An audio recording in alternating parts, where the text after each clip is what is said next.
Ready? I'll call a meeting to order, Bennington Select Board, Monday, February 11th, 2013, Bennington Firehouse, time 6 o'clock. Ask you to rise for pledge of allegiance. Ask Greg to lead us, please.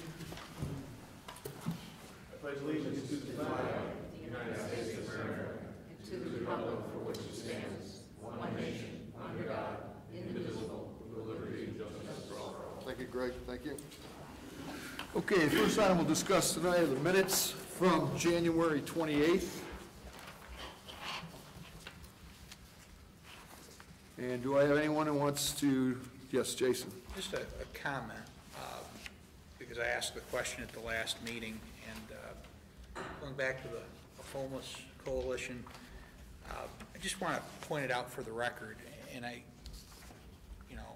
think we're all guilty of a poor memory every now and again, but when we were told their total budget was $130,000, which we were, and it was accurately reported in the minutes, it struck me that that seemed like an awfully low figure based on what we had disclosed over previous years. And I went back and looked at our previous notes from some of the disclosures we've got, and it's almost triple that. And I just would like it noted in the record that for this meeting's minutes, that it's not a $130,000 budget that we're being requested to add $25,000 to. It's about a $430,000 to $450,000 budget that we've agreed to place $7,500 on the ballot for.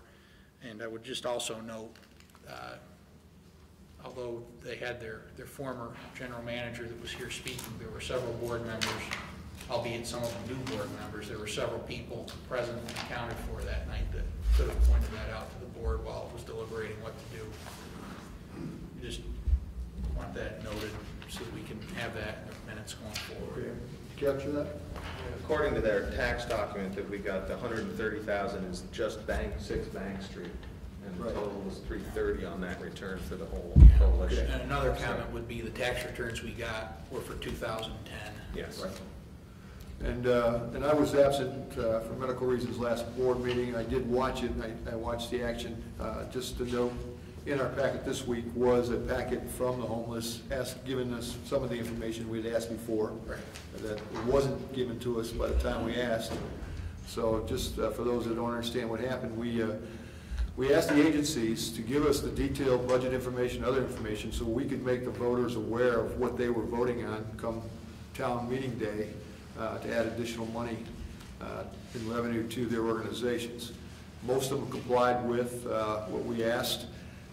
What we said, and I'll ask the board members to correct me if I'm wrong, those that didn't would go on, if they wanted to go on to the ballot at $7,500, I believe it was.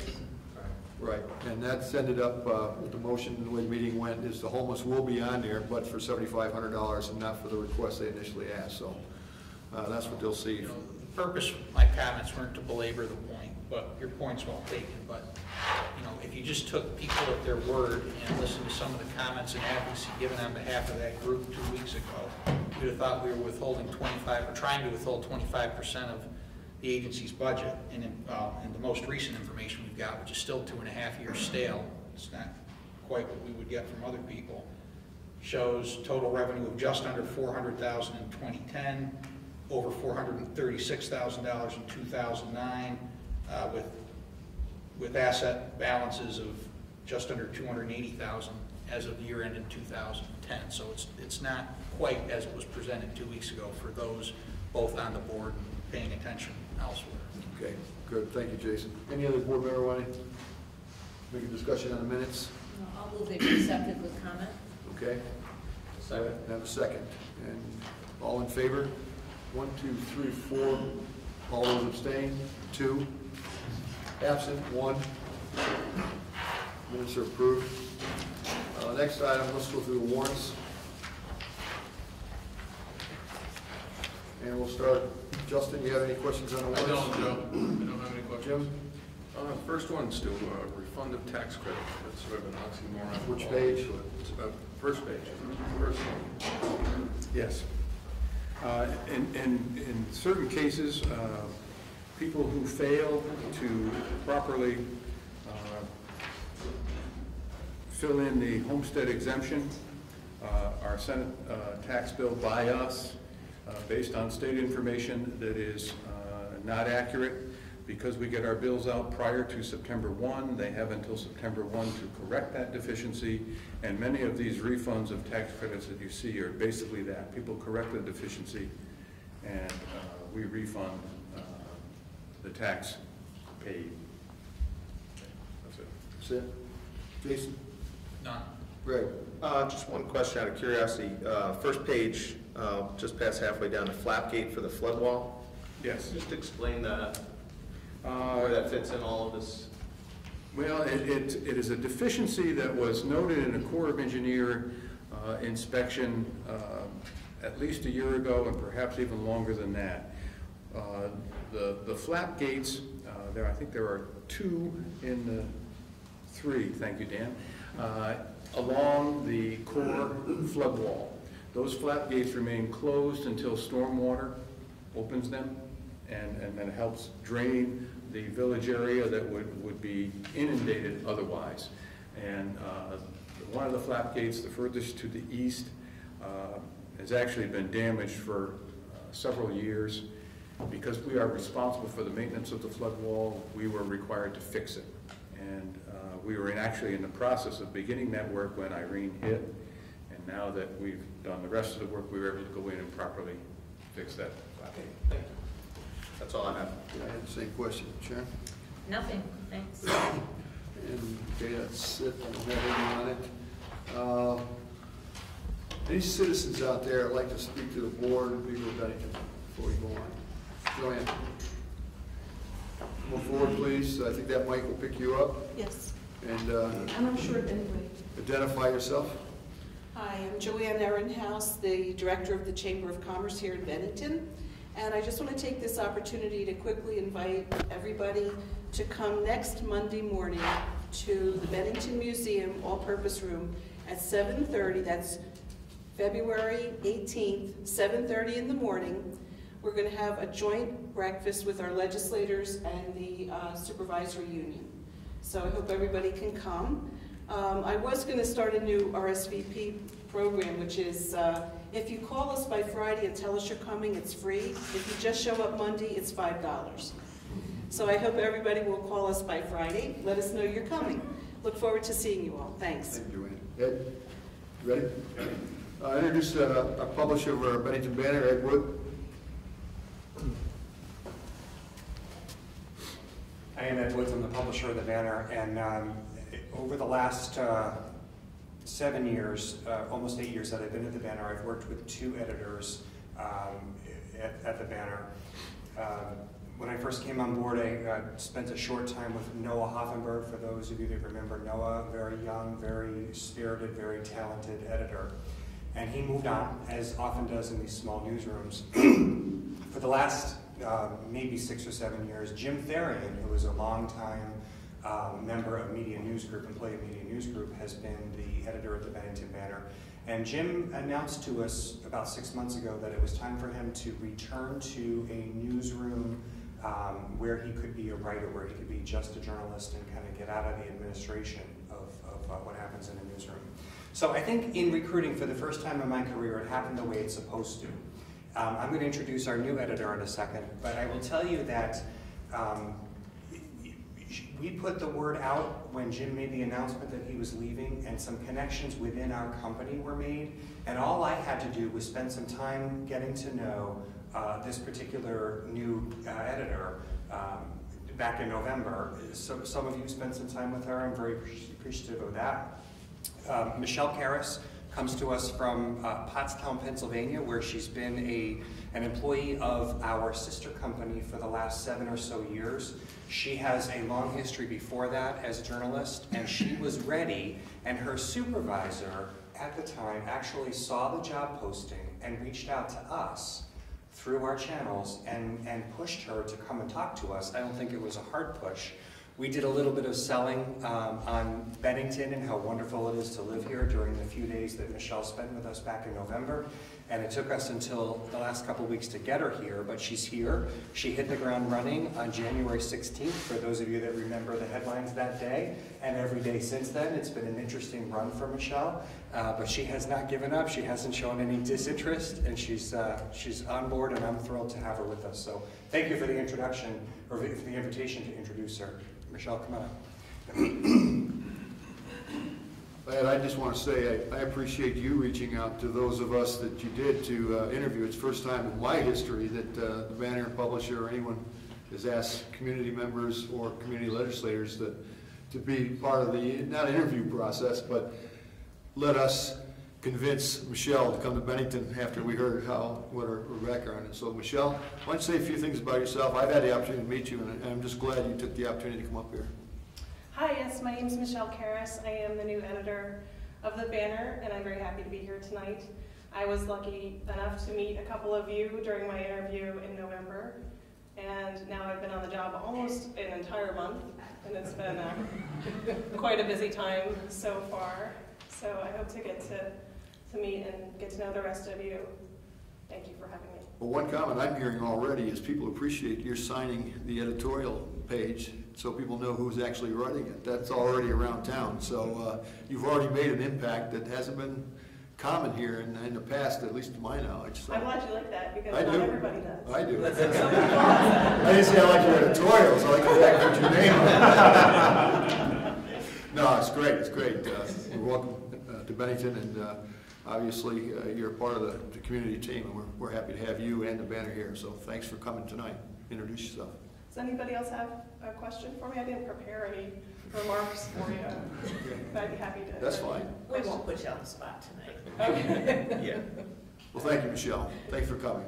Thank Michelle's you. actually moving to Bennington this weekend. Oh, great. She's located here, she's moving here. Moving truck is coming, so if anybody that has nothing to do this weekend. I trust you're able to find her a nice hotel. We worked that out. Good. Okay, the next item on the agenda is the Southwestern Vermont Medical Center deed of gift discussion. I introduced Tom Dees. You want to come up for it? Our CEO.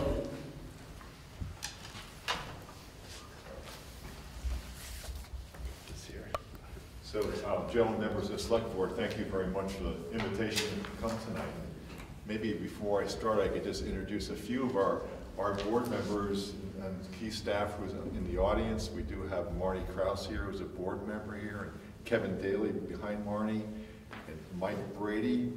And behind Tom, I did see her, is Lodi Colvin, who's all done well. We knew we'd get her back on some point.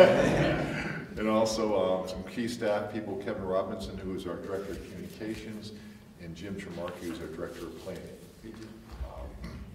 I realize we sent out some correspondence to you last week. If you don't have that, can I pass an extra copies of it? We've got. No, we do. Okay, great. I mean, I will be brief. I just wanted to kind of maybe set the stage. I know Tom is going to talk in some more detail about the deeds of gift, and I would like to also thank Stu and Rob, who's been working with Tom for the better part of a year. Rob's not here tonight for the viewing. That's Rob Wilmington, the town's attorney. Who've been very cooperative with us in helping us to try to move this process forward. And as many of you know, healthcare is going through some very, very significant changes. And we are trying at Southwestern Vermont Healthcare, we're trying to, as much as we can, be ahead of some of those changes. The system is moving from a fee-for-service system that's based on building volume to a system that is going to be based much more on population health care, outcomes management, and caring for a population of people. And a couple years ago, our board started to go through a strategic planning process. And out of that process, a number of key things have taken place, and probably the most significant is the affiliation with Dartmouth-Hitchcock as what we think is a vital partner for our future development. Another thing we went through is looking at our facilities. And before I came here, some of you may remember that the hospital had a very aggressive plan to update its facilities. It was about a $60 million project. And the focus of that plan was to build and to renovate some needed changes, mostly on the inpatient side of our hospital. And believe me, after being at the medical center for a few years, I realized some of the problems there. We are the oldest physical plant in Vermont, so We certainly have our challenges to deal with. But what concerned me about the original plan that was developed, it was called Project 21, was that it was primarily replacing the inpatient chassis of the hospital. And where the future is moving much more to a different model of an outpatient care, physician office-based system. About 70% of our revenue, we're a $160 million operation now, but 70% of our revenue is outpatient-based. And so my concern when I first came was to go and to do a major renovation, which was based primarily on the inpatient side. And after going through a planning process, our board said to focus on where the future direction is. And that future direction is to really focus on expanding our outpatient capabilities and our physician office capabilities. So as we move in this direction, one thing is clear, that there'll be less and less reimbursement available to us. So that will be a challenge as we move towards a new era of health reform. So with that in mind, we focus on our priorities. And one of our priorities is to look towards enhancing our existing medical office complex. Medical office building is about 55,000 square feet. It's a facility that has housed a lot of individual practices, has served the hospital well over the years. But again, the model of care is changing. And the model of the future is much more of a collaborative medicine approach, physicians merging together, other providers, not just physicians, working in the physician's overview and control. And so we had put together a plan that, also with the help of Dartmouth-Hitchcock, is to update that physical plant, that facility. One of the challenges ultimately will be the cost of that. And so we're looking at ways of how we can best underwrite the costs of expansion, the cost of modernization of our campus. During the planning process, we had some outside consultants look at our physical needs, and they put a price tag of about $80 million of all of our needs in it. Now we realize we can't do all that, and so we are prioritizing. And what we're trying to do through the modification of the deeds of gift is to create more flexibility for our healthcare system, that in the event that we need to go towards partnering on financing and owning some buildings, we have some more capability to do that, still with the oversight of the town board in terms of any actions that we take. So Tom will talk more in details about the legal aspects of the deeds of gift, but we are looking to create the availability and the flexibility for our board and management to look at all aspects of how we can potentially partner in the future to bring needed services to our area. Specifically, our plan, we don't have a specific plan tonight. A plan for the upgrade and the modernization. We don't have a specific plan in terms of whether or not we would look to partner for someone to help us. But we're working diligently on an actual modernization plan that hopefully within the next couple of months we can bring to the board, talk to you all about, and also ultimately submit it to the Green Mountain Care Board of Vermont, who has the regulatory oversight of any such project. Can I ask one question before time gets up? Will the certificate of need that the state requires, will that have a play in what you can do up there now, or is that something that's gone by the wayside? Oh no, absolutely. Any major project, this would be a major project over $2 million, requires a certificate of need application.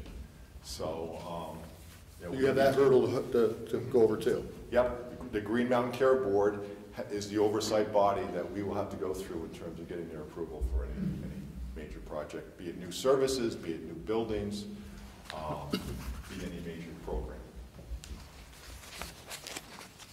So I'd like to ask if Tom Jacobs can talk a little bit about some of the particular aspects of the deeds of gift and answer any questions. Sure. Thank you. Thank you, Tom. Thanks, Tom. Thank you, Board. I'm Tom Jacobs, General Counsel for Southwestern Vermont Healthcare. We still call it the hospital, where I come from. Been working with Rob for over a year, actually trying to interpret the language of these legal documents.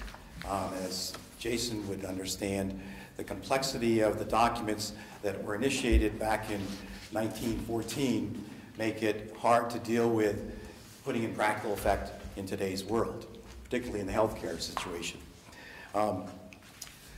You may know that the hospital, while it sits on the hill, is made up of a lot of different deeds over the years, starting back in 1914. In fact, there are 9 deeds that are owned by the town of Bennington. It's actually its predecessor, the village of Bennington, as trustee for the benefit of the health of the hospital. So the title of this real estate, those 9 deeds, is actually in the town with trustee oversight. Problem with those deeds, dating back over 100 years ago in some cases, is that they give no direction to the trustee. It doesn't give any statement as to what, other than used for general hospital purposes, can be done on that campus. So you basically got a trust without direction. What we've attempted to do, Rob, yours truly, and actually with the involvement of the Attorney General's office, come up with some language that would be responsive to dealing with healthcare delivery needs in the 21st century. So we have to modify those deeds of trust to provide basically infrastructure and direction as to how these properties, these parcels, can be used. And what the attempt is at this particular point in time is to give both the town and the hospital healthcare system flexibility to be nimble to respond to those healthcare needs as we go forward. One of the critical aspects of this is we're not changing the title. The title is going to stay right where it is with the town as trustee, but we're trying to put basically some direction, create a roadmap for the future select boards to deal with this hospital on the hill and be responsive to the ever-changing healthcare. Tom talked about where we're at right now, but we would all be short-served if we thought that that was going to be the end-all of end-all, because it's not. Healthcare delivery is going to be changing faster than the 100-year-old Model T that we have in these deeds. So what we have come up with is language that will give basically the town and the hospital flexibility to potentially involve, as Tom said, other sources of funds. Because right now, if the hospital said, we've got to go and develop that medical office building, historically it would have to go into its own reserves. Frankly, the hospital's reserves are not what they used to be to provide for infrastructure at the cost of what it would be developed today. So there needs to be other abilities of the hospital and the town working together to look at partnerships, which could be a land lease of the hospital, meaning bringing in a developer, working with that developer to finance and to build and to lease back. Having in mind that that developer, as he or it comes into existence with the hospital, is going to be bound by certain limitations. It's got to be used for healthcare delivery services. You cannot have a Walmart, you cannot have a bank on the hill. It's got to be used for the delivery of healthcare services. Otherwise, it's a violation of the restrictions that we're hoping that the board, the select board, and the hospital board will present to the judge, the probate court, to get approval to change and allow that flexibility. But the long and short of it is that hospital and all of its use on that campus has to be used for delivery of health care. As we know, it's not just for acute care, as Tom indicates. There are a number of different activities on that campus. The Cancer Center, the CLR, and a couple of other critical areas and facilities that are going to need to be updated. Frankly, at this point, the hospital cannot look to its own reserves to fund that situation. So my expectancy is that if the board approves this plan, and the hospital board has already done it, this will be presented in the form of a petition to the Bennington Probate Court, which actually is sitting, waiting for something from us, that will outline all of those things that I just briefly have given an overview on. Any thoughts or questions, concerns that the board has. Joe, if I could just mention, as many of you know, the current sitting probate court judge is Justine Scanlon.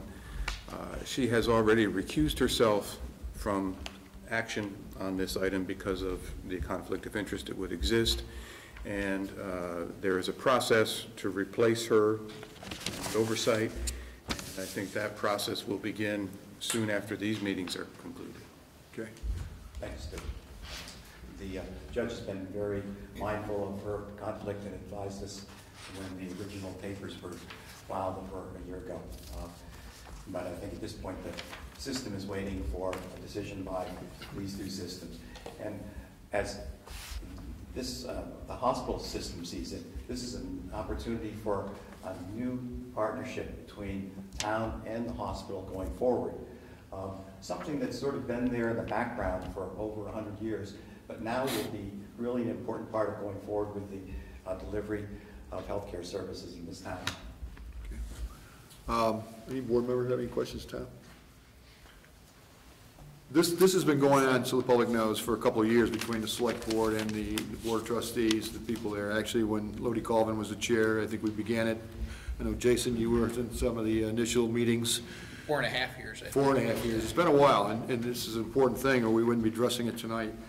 And we had a mutual agreement. We were going to get all our facts together, both from the town side and the hospital side, before we present it to people of Bennington. I think that's where we are here right now as a form of information. The board's not going to take any action tonight, this board. However, this is the initial thing there, and we'll be taking it up as we go on. We've had, between Tom and Rob Owington, our lawyer, we've had the document going back and forth a number of times. We, the select board, have the opportunity to make some changes, suggest them. To the best of my knowledge, and board correct me, everything we've recommended has been updated in the final draft that we've seen. Is that a fair statement? The last one we saw? We have a copy of some talking points. Have you seen that, the talking points we have, Tom? Yes, I have, Joe. Yep. Would you have it with you by any chance? Or can I give you mine? I don't want you to read the whole thing, but this is because it's going out to people.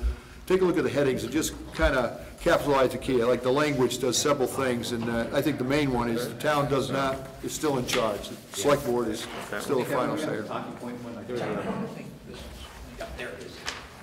Good, thank you. Just briefly, Tom, the highlights.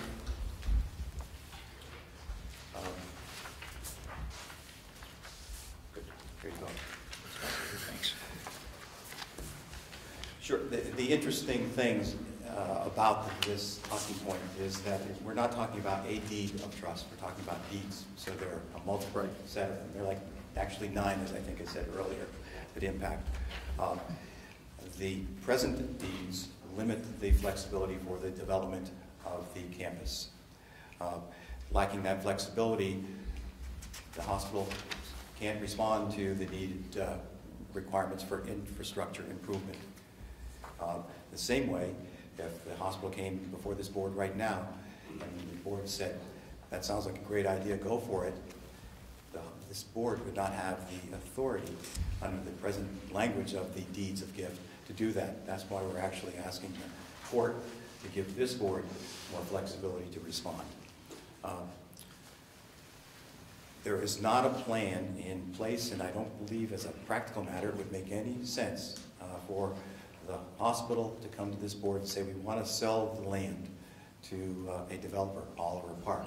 It's just not a feasible way to arrange for and respond to a concern. But there may be a long-term lease that would be required on the part of the developer, potential investor, just to make sure that that investor is getting the return on his or its dollar. The healthcare services in the talking points is the language that Rob Wilmington, yours truly, and the Attorney General's office have agreed to, and that's on the bottom of page 2, how you define healthcare services. And without belaboring the point, it's to give flexibility to be nimble to the changing definition of what healthcare services is, but still yet be a reference point. If I may, that's still fairly specific in today's language. It is, It's, yeah. you know, compared to what medical services were 100 years ago. And It's it's exactly right. a lot more pertinent. Yeah. You know, I think in that one, Tom, I think this is one paragraph, I think we ought to read the whole thing for the people to understand, because I think this is very important. Proposed language defines healthcare services as prevention, treatment, and management of illness and preservation of the mental and physical well-being of patients through services offered by medical and allied health professionals. And public access to such care treatment services shall be available consistent with law and regulation governing the delivery of such services and delivered without regard to ability to pay. And I looked at that real hard, because I think, you know, trying to think what Mr. Putnam was trying to do when he did this, I really believe what I know of Mr. Putnam, what he's done to this community, that's what he wanted to happen up to that campus. And to me, that's a really strong paragraph. It certainly is, because that's a thread that runs through all of the deeds, his will, that he intended for that hill to be occupied by a hospital that would be available to the entire community without regard to ability to pay. And the hope and expectation is that 100 years later, we're now in a position to honor that and carry it for another 100 years. Again, depending on what happens, right, Craig? Yeah. See if there are any other highlights that would be helpful for the community. Most of the other issues, I think I touched on. Touch on most of them, Tim, yeah. Joe, if I Go could ahead. just clarify a couple of points, and this is from Rob Wilmington's memorandum to the board. What the changes will do, and I'll summarize, they'll establish a clear process for the town as trustee to review and approve or reject at its discretion any healthcare proposal. It will establish protections against liability for the town in transactions involving trust property. And that would say to the community that we're not enhancing Or guaranteeing. But the liability is protected. And that it does establish that the town can act in other capacities than as a trustee, such as a regulator or party to regulatory proceedings. And I think those are the 3 points that have been raised when people read the story in the banner to me, that there was a concern that we were somehow giving away our rights and responsibilities, and that is not the case. I think it'd be fair to say we're meeting our burden of responsibility by acting, to just use that phrase. I'd agree with that. Jason, I'm going to ask you, I mean, you've been working on this, representing Select Board from the beginning. Is there anything you really want to add to this? You were not our lawyer, but you were a member of our board that sat in on some of the meetings early on that the whole board didn't. Sure. I mean, I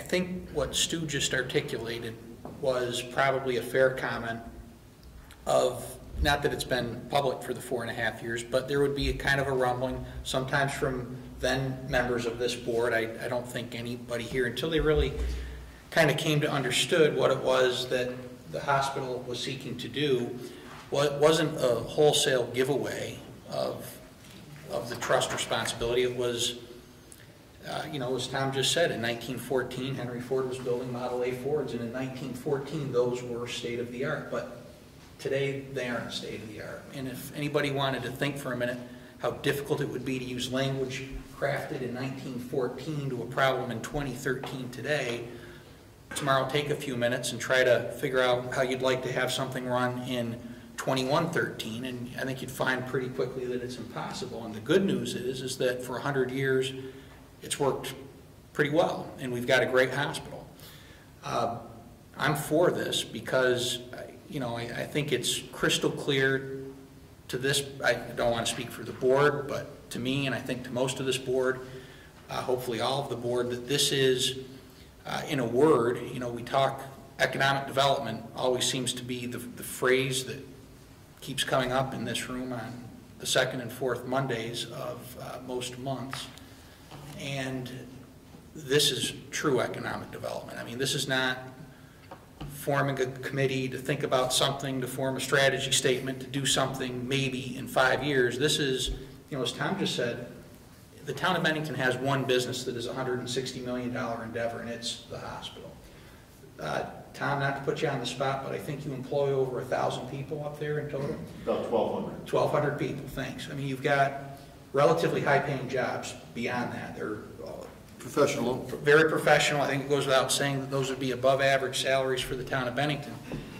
So for this board not to act and act in concert with this board, I think would be really running against the grain, because this is something that's a very practical matter, obviously because of the legalities involved in it. It's protracted, it's drawn out, you have to involve the Attorney General's office, but at the end of the day, you're putting the tool that needs to be in their tool chest of being able to raise funds to continue to grow, expand, and deliver health care. And for those people who think hospitals just go on and exist and never go out of business, there's a board of directors right there and their general counsel that can clearly tell you otherwise. That isn't the case. Hospitals do go out of business if they can't meet changing demands. So I personally support it, and I hope it goes through as quickly as possible and that the hospital continues to grow the way that they ought to be able to grow. Any other board members want to add in? Some of us other? Just being the first year on this for me, for people who don't realize, we see these things in executive session and contract talks that the public is not allowed to know about as we work these things out. And, it's been very well presented, I think, both by Rob and yourself, Tom, to explain these things. But there's one paragraph in here that I think simply sums it up, and it's the original intent of the deeds of trust was to provide for a hospital to care for the people of Bennington. Thanks to better care and new technology, much health care is provided in other settings besides a hospital. We believe that the revised language preserves this intent by restricting the land's use to providing health care services. And I think any of us, and plenty of us, have been up there to have somebody poke around inside us for one reason or another, and we're glad that they don't do it the way they did it 100 years ago. And they, you know, and it is, you know, healthcare is the largest employing sector in this town. Guy there. And so you would know, no, sorry, but you know, it's something that does have to move forward. And as Jason said, there's plenty of hospitals in much more densely populated areas in here that have closed their doors because they weren't able to keep up with the challenges of industry and everything else. So. I also support it, I think, and I think it's been presented very well. I think it speaks well for the future of Bennington. Okay. Anybody else? Justin, you want to say anything? No. Yeah, good. Sure. No, I've supported it all along. You know, we've been through the board meetings and brainstorming and all that, so it's something that we need to do to bring the hospital up to bring it back into the 21st century and be able to do what they need to do. Last bullet point here asked a question, why do this now? I'm going to tell you why I feel it's important we do it now. Me, as a citizen, as a resident of Bennington, as somebody that washed dishes at Putnam Memorial Hospital 50 years ago, who has been there and family been there.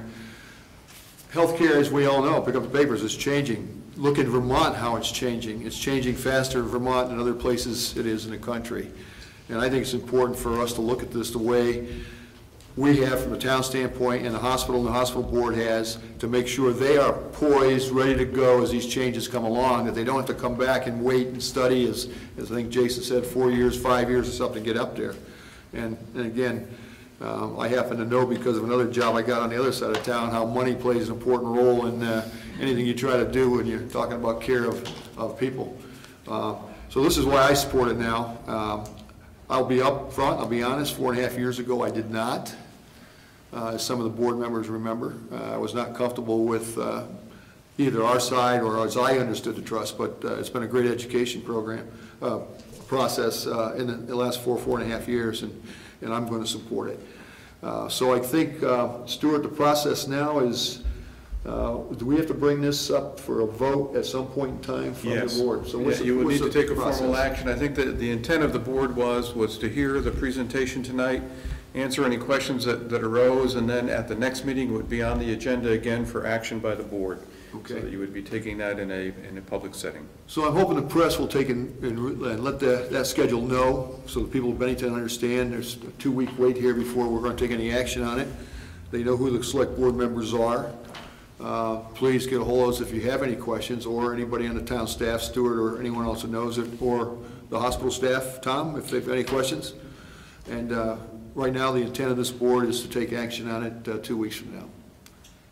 Any Certainly questions? appreciate your time. This Tom, is thanks a lot, genuine and opportunity. great job, and good job. Okay. Good presentation, and I hope people are paying attention out there of what this is a very important thing, milestone, I believe, in the history of Bennington, the action we plan on taking here. Okay, Judith Fellows. Judith, you want to come forward? And you want to talk Prescription Drug Task Force. Yes, I do. And the nickname is what? Oh, we don't have one. I thought we were going to call it Chad wow. Smith's, okay, go We can ahead. make one up right now if we want. Go ahead, Judith, you got the floor. Thank you for placing the Bennington County Prescription Task Force on the agenda. I work as a consultant for the Department of Health, and about 3 years ago in April, it was very clear that we had a prescription abuse problem. There was not enough or the right data to back up action, and there was not enough grant funding directed toward prescriptions at that time to really do anything about that. So we had some focus groups, and it quickly became obvious that access was the #1 risk problem. We had more prescriptions out there. They were making it very easy for people to abuse them. So we decided to form a task force, and we put together people that were unlikely suspects. They had not probably done something like that before. We had pharmacists, Kim Casey and Mike Leake are here, 2 of our pharmacists, with law enforcement. I don't know too many people in the state that match law enforcement and pharmacists at the same time. Trey Dobson, CMO from the hospital, was on the task force, and Chad Schmidt. And tonight, Marianne Morris is the executive director of the Collaborative in Manchester, and she's been key in seeing this come to fruition. And it's been a very effective program, and we're going to let you hear more about it. Great. Hi. I bought some props, so I'll ask you to pass them around, but I'm going to steal the big one because my eyes aren't what I want them to be. So if you wanted to pass this down. I won't work directly off of this, but yes, we're the Bennington County Task Force, and Judith's really right. We've matched together a really interesting group of people, and we wouldn't be able to do what we did and what we have been doing without having these interesting partners, including the pharmacists. The hospital has been an integral part, the Vermont Department of Health, of course, and really the backing of all of the law enforcement, Chad Schmidt, Paul Doucette, and then in the Manchester area, where I primarily work, Michael Hall at the Manchester Police Department. One of the unique things about this is that it's a county-wide initiative to collect unused, expired, unwanted prescription drugs and try to keep them out of the hands of first-time users or people with drug-seeking behavior. It's kind of a simple plan. After our partners, we got together and we figured out what we wanted to do in regard to this, and we came together with a strategic plan to reduce access. How are we going to do this? We looked at other models. There's this great Maine model for collecting prescription drugs, and what they did is they it was a environmental initiative, because when you dispose of drugs improperly into the water systems and things like that, it's very bad for you. They got some money to do a mail-back program. So they provided envelopes and stamps for people to try to mail back the unused, expired, and unwanted prescription drugs back. And we kind of worked off of that model, but we didn't have a giant grant to do that with. So we tried to do it as cheaply as possible. And that's where our partners really came in hand. Chad Schmidt said immediately, and Paul Doucette immediately, we'll take people's unused and expired drugs back at the department. And that's great. And you should know that twice a year, the DEA sponsors a take-back day. But we really made the assessment that that wasn't enough, that people couldn't get out for those 2 days. We couldn't get the message out enough into the community to bring the drugs out on those particular 2 days. We wanted something that could hit the community each day. So we had 2 law enforcement departments that were willing to collect drugs each day. We brought in Manchester, and they also collect drugs each day right at their front area. We started playing with the idea of mail back and came through a couple of different processes. Right now, Chad takes, Sheriff Schmidt takes the drugs through the mail back program. We advertise his address. We put it out And people do mail back. Apparently, he says about at least once a week he's getting something in the mail. Might not be awesomely wrapped, but he's getting something back about once a week. We put an informational sheet in pharmacies. Both Mike and at the hospital, they've done a little something different. Green Mountain Green Mountain Pharmacy is a partner, and then some doctor's offices, which is just an informational sheet about why you would want to send back your unused and expired drugs. And then it has the address for Chad and tells the information that you can drop it off at the law enforcement agencies. The hospital is in your outtake papers, which everybody gets a little outtake sheet when they leave. They're putting that information, I think just for emergency room visits right now. They're putting that information in the outtake papers, which is great. It's a great start, and they're working with us on all kinds of other ideas also. Both Trey Dobson and Kim are pushing that out for us at the hospital level. Then Chad also said, you know what, I'll come and get them from people's houses. So you can also, the third layer that we've added is that you can also call up the Sheriff's Department and say, I've got some prescription drugs that I don't want in my house any longer, can you come and pick them up? So there's 3 different areas that we're trying to do that collection. We've done that advertising through the hospital, using social media, and through posters in and around town, just trying to get the message out to do that sort of a collection. And like I said, we know it's working the one way because we hear from Chad that people are mailing back at least once a week. He's getting drop backs more frequently. Manchester Police Department are getting people dropping off at least once or twice a week. And then the second way that we know that it's working, that we are collecting and collecting consistently, is Bennington County is, I believe, the 3rd smallest county in Vermont. And yearly they put out totals of what the collections are for the take-back day. We take all of the drugs that we've collected over the year and weigh them in on the 2 take-back days so that the DEA takes them back at that time. We came in 2nd or 3rd for the most amount collected in the state. So although we're the 3rd smallest county, we came in near the top for the amount that we've collected. Additionally, Chad Schmidt sits on the state level prescription drug advisory. I forget exactly what it's called, but he's been working with the language at the state legislature to try to allow law enforcement to be able to track users more frequently.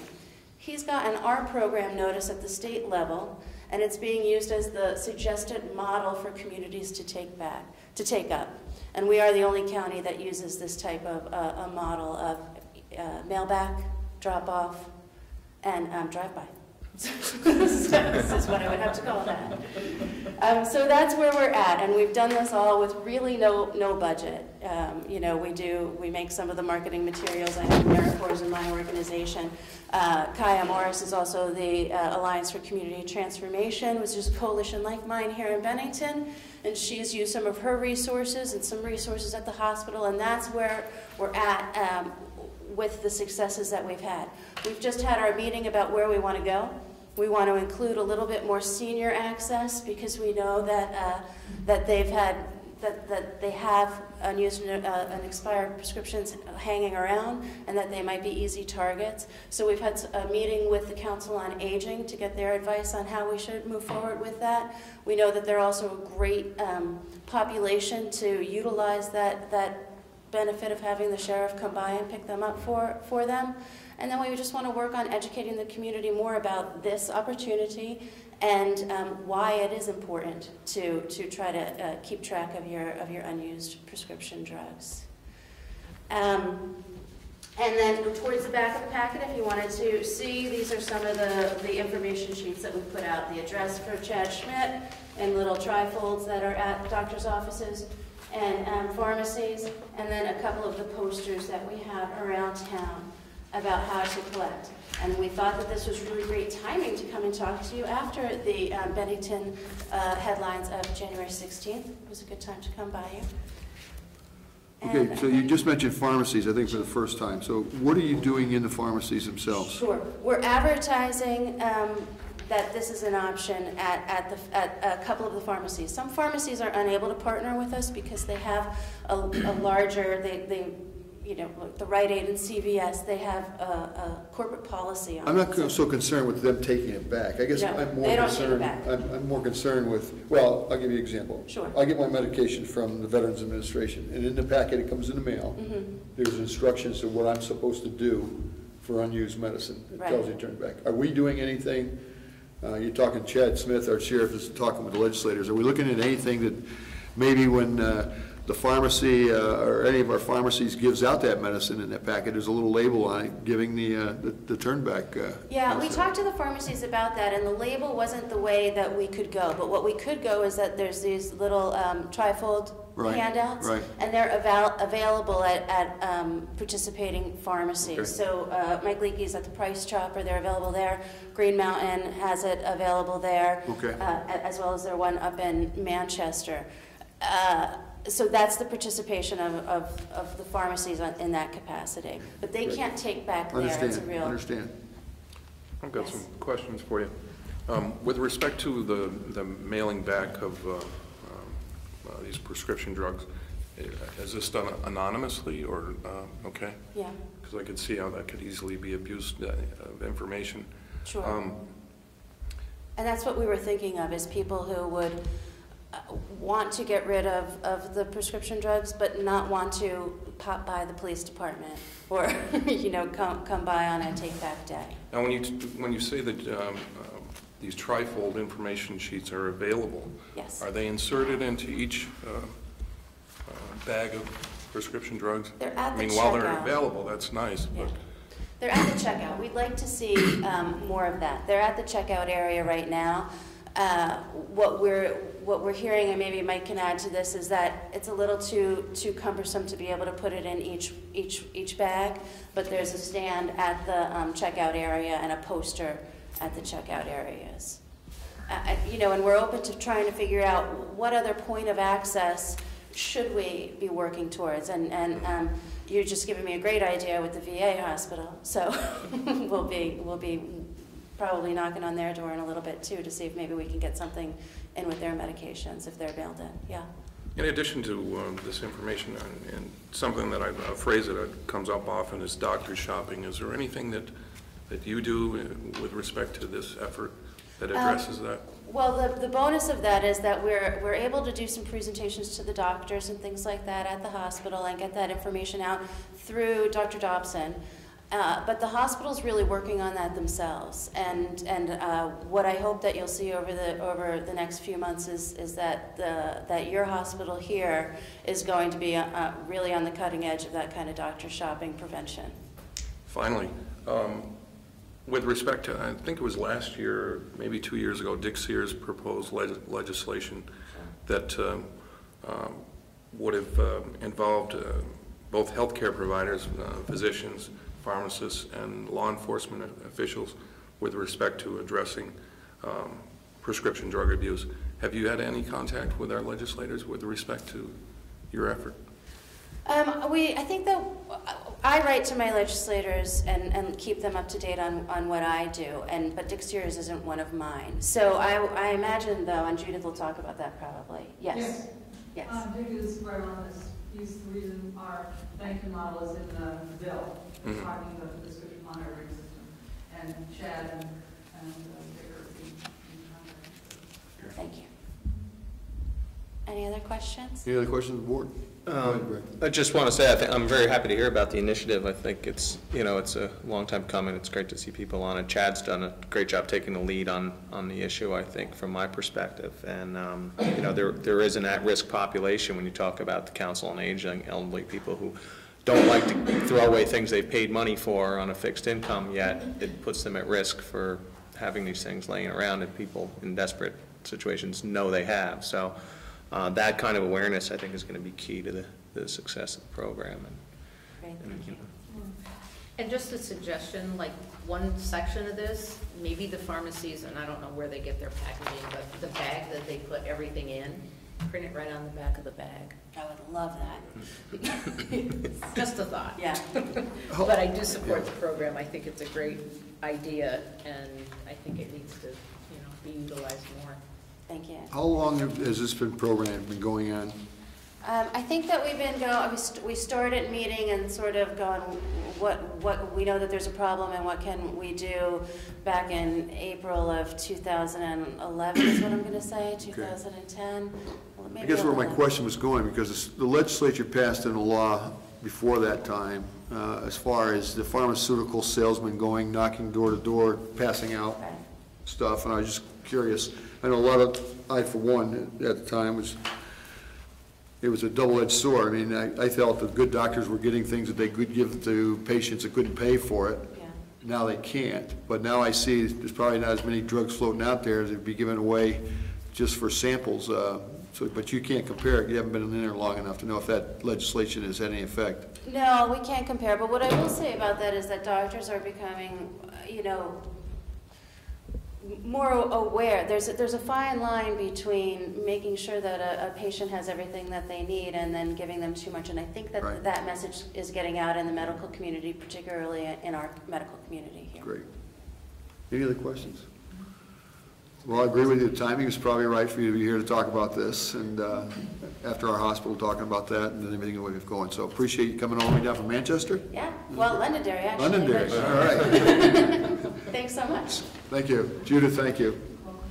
Okay, next item on the agenda is the liquor and tobacco licenses. Yes, Circulate we do those. have one sheet for you to sign, and there is one new application, and recall that you must sign in two places on the new application. Okay. And I'll circulate those. All right. Now, in our packet, Dan wasn't on our schedule. Dan, you want to come forward? We have some questions on the memo you gave us from FEMA, talking about the Roaring Branch and others. You want to give us a brief, and I know you're still working this, I know you got phone calls in, but give us an idea. The question was asked rightfully so, is this a positive letter or a negative letter? Is this regarding, I just want to clarify because I get so many different letters from FEMA. This has to do with the floodplain. Right. Sure. Okay, great. This is a positive letter. Okay. All right. Discuss the negative one later. Is that a rarity, Dan, where we get a positive letter? Well, it's lately. Basically, this is a confirmation of what I had discussed with the select board back during our budget sessions. You'll recall that we were working with Dr. Roy Schiff as our consultant to convince the folks at FEMA that the formal certification process of our Corps of Engineers levy, the one that protects the high school and that whole area, was not necessary. And through the efforts of Dr. Schiff, he submitted a lot of information, including hydrology models and detailed cross-sections. He was able to convince the folks at FEMA that we do not need to go through the very detailed and expensive process of certifying our levee as a structure that protects from the 100-year flood. What that means is that the mapping of the new maps of the 100-year floodplain will be entirely contained behind or on the riverside of the levee, and folks will not have to purchase flood insurance. Okay, say that again, because that was the key to this whole thing. Yeah. The key is that the flood maps will show that the 100-year flood will be contained behind the levee without the necessity of providing a certification letter, which, as you recall, is very expensive. And what the bottom line is that folks behind that levee will not be forced to buy flood insurance, as is the current situation now. Okay, so my question is, Dan, I don't know if I'm near the levee or not. Where do I go to see if I am impacted by this? We have maps in the town office. Also, Ned Swanberg at the Agency of Natural Resources can provide information, but all the maps are available at the town office. Okay, great. Any questions on what this letter means? I know some questions. It was a hot issue when it first came up because we thought we would have a whole bunch of people having to go out there and buy additional flood insurance or flood insurance. Well, we've recently, Joe, gotten another letter that I'd like Dan to update you on that was not quite so positive regarding our eligibility attempts with a number of our various project worksheets regarding the river work that was done. Not that it's not a positive letter, but it just it creates more work for us. But go ahead. What I sense in the memo you sent us so already is your impression or your opinion is it's a stall tactic. They're asking for more things. I understand, correct me if I'm wrong, you feel that they already have some of the information they're already asking for. Yeah, let me. Go ahead. I will address that specifically, but I do want to just make sure that folks understand with regard to the revised floodplain maps. Folks behind the levee are safe. There are other areas around town where there may be expanded floodplain, and there are also areas where it's constricted. Right. So over the next 6 to 8 months, folks should definitely be aware that those changes may come about. So I just don't want everybody to think, oh, we're off the hook. There are some folks. They did change the maps, right? The maps are going to change, and there will probably be some folks there will be folks that fall into the floodplain that aren't in it now, and there'll be folks that are in the floodplain now that fall out of it. So we have those maps at the town office. Happy to share those with everybody. And I think about a year ago, a lot of folks came in, they checked. Those maps have not changed. The only area that's changed is behind the levee. You're free and clear now. You don't have to worry about that. So just want to clarify with that. Then with regard to the other letter that Stu mentioned, as you know, we're doing the ongoing discussions with FEMA to try to get them to determine that the river work we did is eligible. Back in December, we received a letter requesting additional information. The state, the town, and our consultant, Dr. Roy Schiff, worked diligently to submit all that information they requested.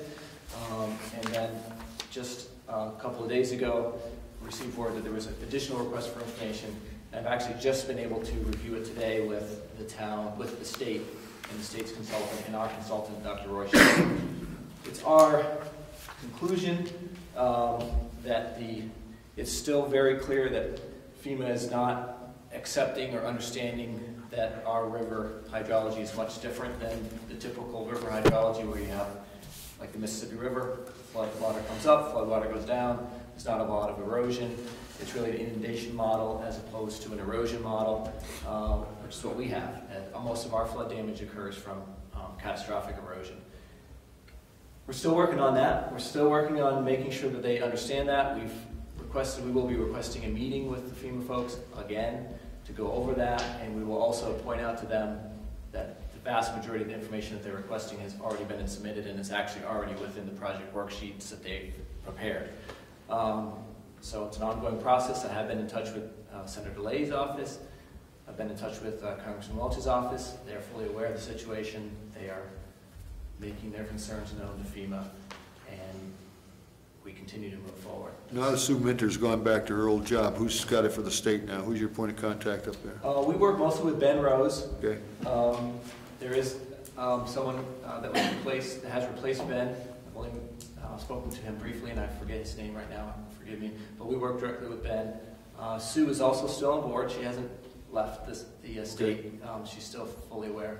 But our main contact is at the state is Ben Rose, but we also deal with the Attorney General's office and the consultant that the state has hired that is a FEMA expert, and we also deal with all the agents and natural resource scientists who are helping us to prepare all the information that FEMA is requesting. Okay, Jason? This question is either for Stu or for Dan or anybody on the board that may have the knowledge on it, but what about the other Vermont communities that were affected? Brattleboro, Wilmington come right to mind. I know there was a couple further upstate in Windsor or Orange County. They surely must have applied for FEMA funds. Where do their reimbursements stand? Right, I can answer that to a certain extent. Right now, there are 3 towns that are basically in the same situation as we are. We're working together. The state's been working with all of us. Woodford, yeah. Of course, they're on the same river, yeah. So Bennington and then Rockingham. Those are the 3 that did significant work and were denied. Other folks did some less work and for the most part have been reimbursed, or some have been denied and they just did not pursue it. We feel pretty confident, and Stuart's seen these emails from the state and from our consultant, that we're being unfairly scrutinized, and that's an avenue we're going to pursue with our legislative delegation.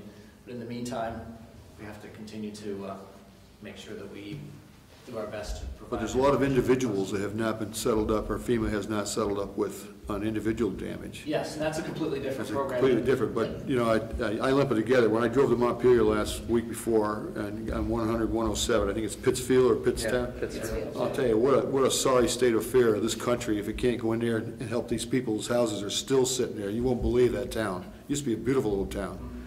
But, I mean, the houses are just along the river, they're hanging out there, and nothing's been done. They've been told they can't do anything, they can't get their own insurance companies in there until all this is settled.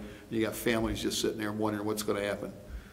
And as you've heard, it's not just this particular issue with the public assistance program, it's all with the culverts, as well as the state office building rebuild. So I understand that there was a conference call today with the legislative delegation and the state consultants and the state officials. I'll follow up tomorrow to see where that comes out. But I got a question. When you say unfairly scrutinized, what leads you to believe that? Well, talking with a consultant, the state's consultant, with the Attorney General's office, looking at what information has been required for reimbursements for other towns, under other disasters, as well as this particular disaster. How many towns have a river scientist on staff to tell you exactly what the right amount of work to do is, and we happen to have that. Well, some of the information that they asked for, I recall seeing months ago on this board. Yes. You know, photographic history and whatnot from the river study. So, we're gonna hold our fire and have a meeting with FEMA and point that out, and hopefully, I'm forever an optimist. Are you dealing they'll with realize that they already have everything. Are you dealing with the same FEMA officials over and over? Or, I mean, are you just getting passed around the room?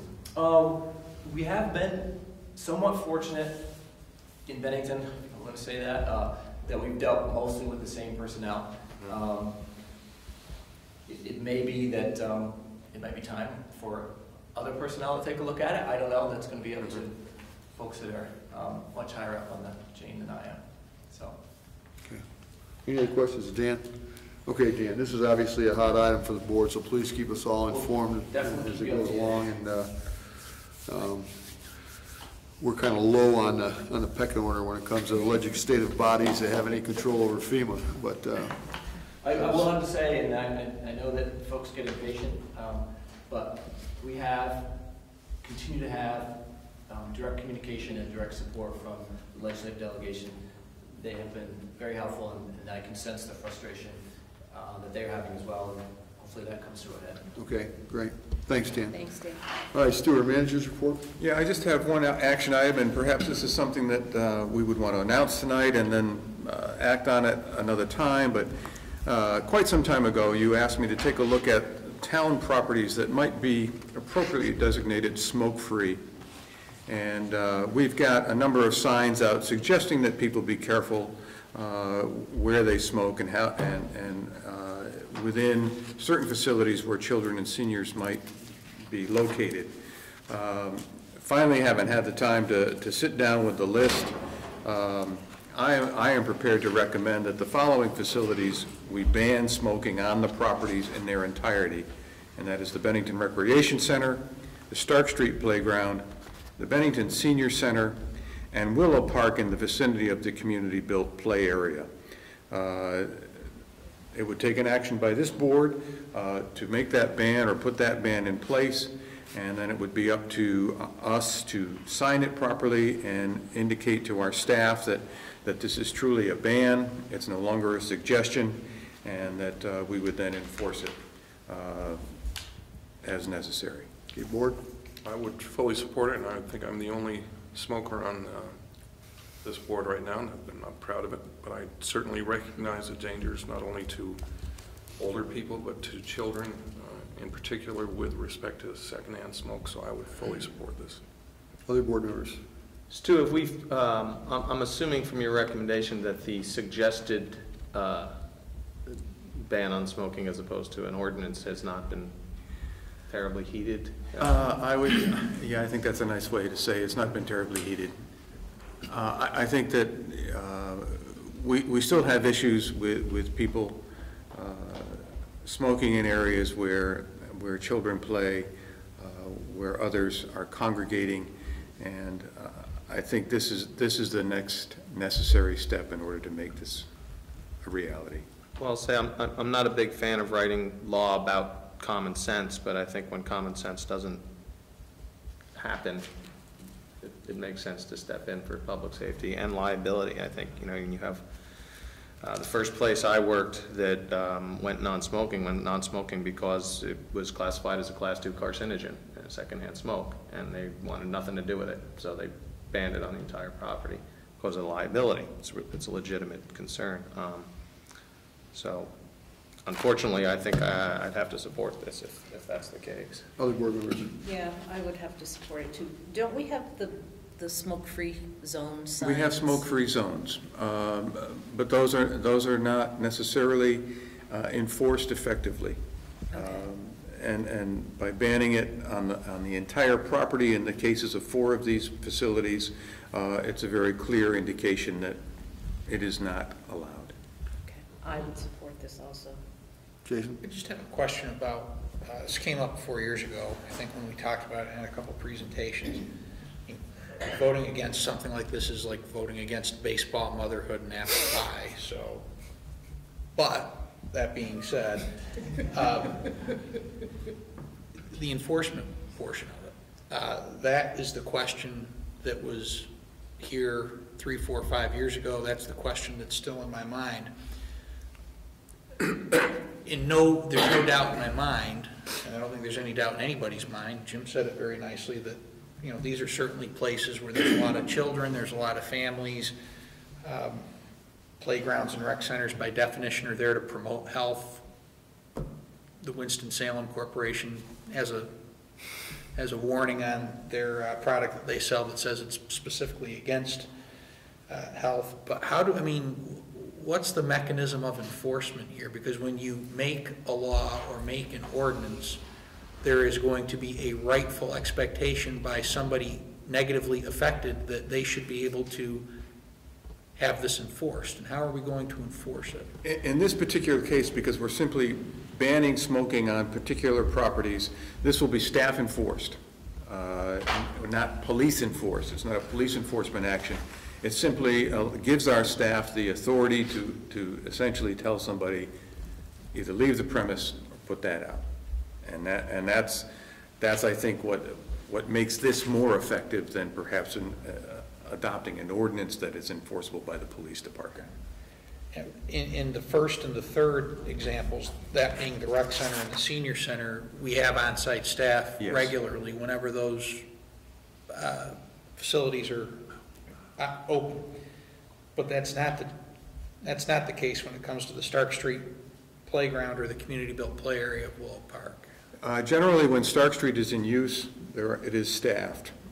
In the summertime, mostly we have a number of programs for very young children there, and we'll have staff there to enforce it. When the facility is not in use, you're right, there probably would be very little enforcement, but there'd be very little activity there as well. The community-built park will be looking, we visit the Willow Park once a day for trash removal, for inspection. We'll be watching it, and we'll also be looking to the parents of the children there to also be able to tell a person that, look, this is a smoke-free zone, it's been banned. Sadly, I suspect it's some of the parents that are smoking, but... Well, I would hope that's not the case. I would hope so too, but I suspect... But that's the kind of, that kind of an area that is relatively remote, used throughout the year, is one that would be a little bit more difficult to enforce, but we'll certainly be keeping an eye on it and watching it with the relatively minor staff that we have available to us.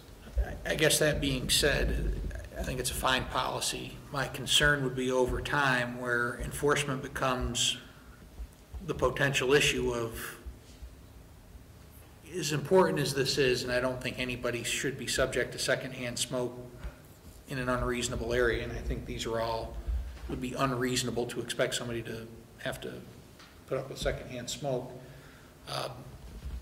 I also don't think it's a reasonable response to call out the police or have the police called if somebody lights up a cigarette or something like that. I mean, I just think that becomes a very icy spiral to commit town resources to. Frankly, I've talked with Tracy Knights, who is the recreation director, and of course with Larry, our facilities manager. And our goal is not to make this a law enforcement activity, but a staff enforced activity. What about the pavilion up there at Willow Park?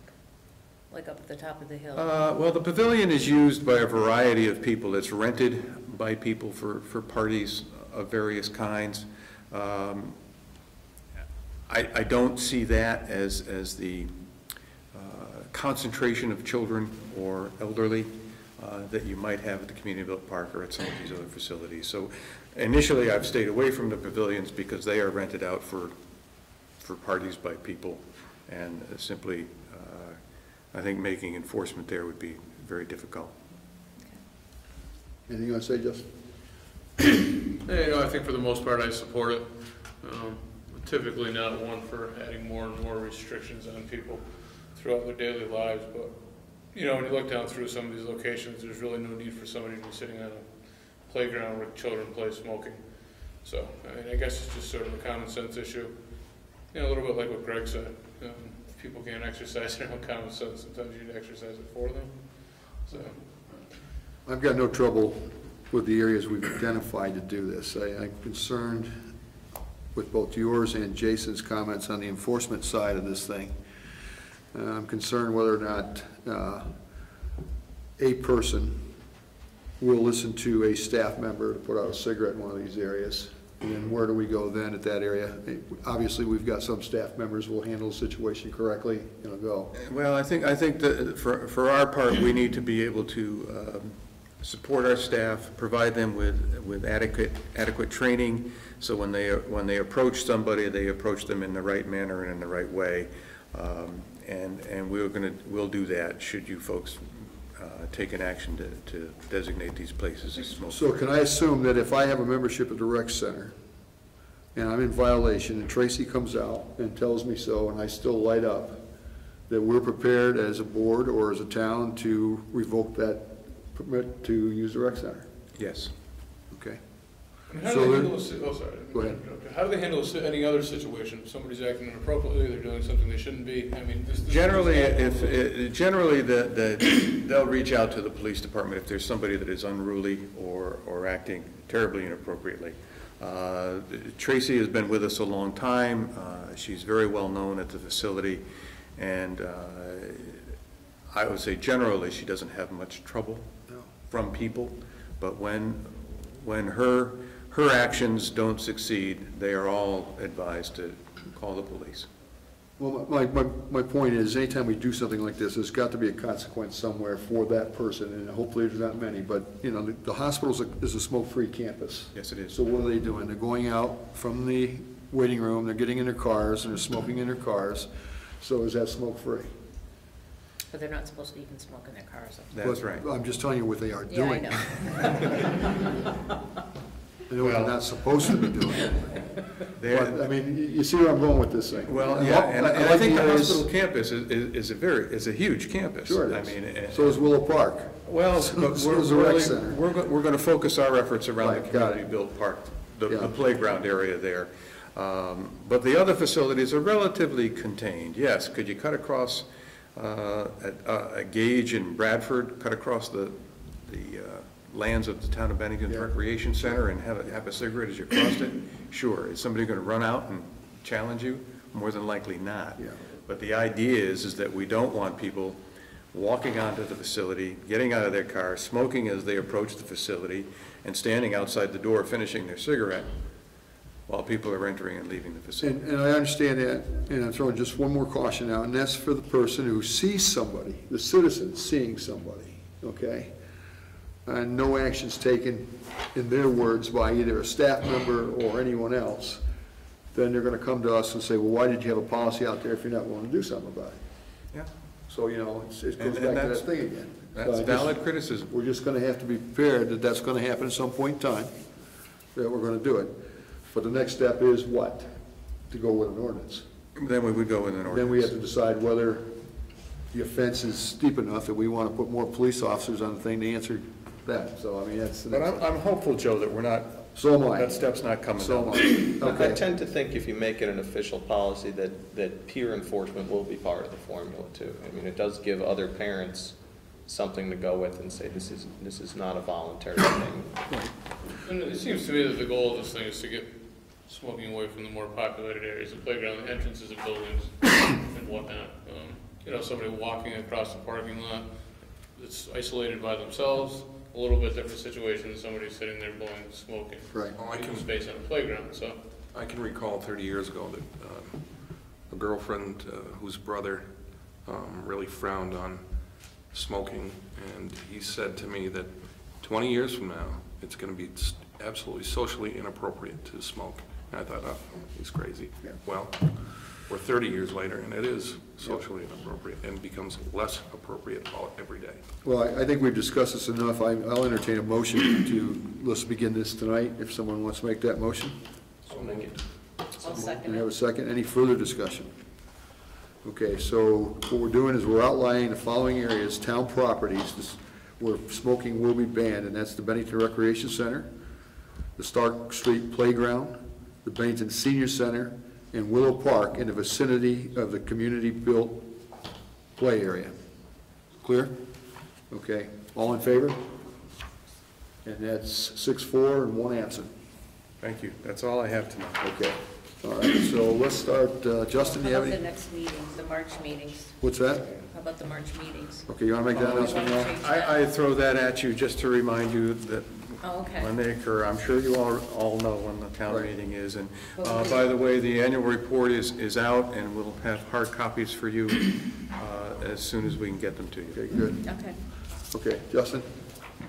speaking of policies, I was going to ask you this evening, do you have any update on the zoning variance policy that we talked about back in September? In fact, I don't.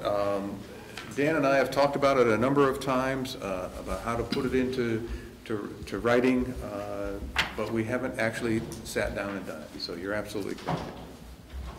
For next meeting, could you guys maybe just throw something at us in a shell of what that may look like going forward? Obviously not a final draft, but just some information. Thanks. Jim? Nothing tonight. Jason? Greg? One thing, yesterday, as I announced at the last meeting, we held the Bennington Cultural Summit up at Mount Anthony Country Club. We were hoping to get about 50 interested parties in the creative economy in Bennington to get together and trade some ideas. We had 85 people sign in. It was a great showing, a lot of support. I just want to thank the people who took the time out of a beautiful day to do just about anything else in Vermont and come out there and discuss the future of the economy in the creative sector. And we're gonna put some information together and get back to you and set up another meeting in April, we're hoping. So I want to thank my fellow board members for recognizing that, the Better Bennington Corporation, the BCRC, and also the Chamber of Commerce stepped up. We tried not to lean on them too hard, and they showed up in force and helped us pull that off. So again, many thanks, and keep your ears open for the next step. That's it. Sharon? Nothing tonight. I just want to thank my vice chair for sitting in the last couple of meetings for me while medical reasons, as many know, I did have a knee replacement. But for last meeting, I went to Montpelier to testify on budgets and other things that we had going. So thank you, Sharon. You did a great job. And I have nothing else. We have no need to go in executive session, so I'll entertain a motion to adjourn. Do we have a second? Any discussion? All in favor? That's 6-4 and 1 absent. Thank you, Bill.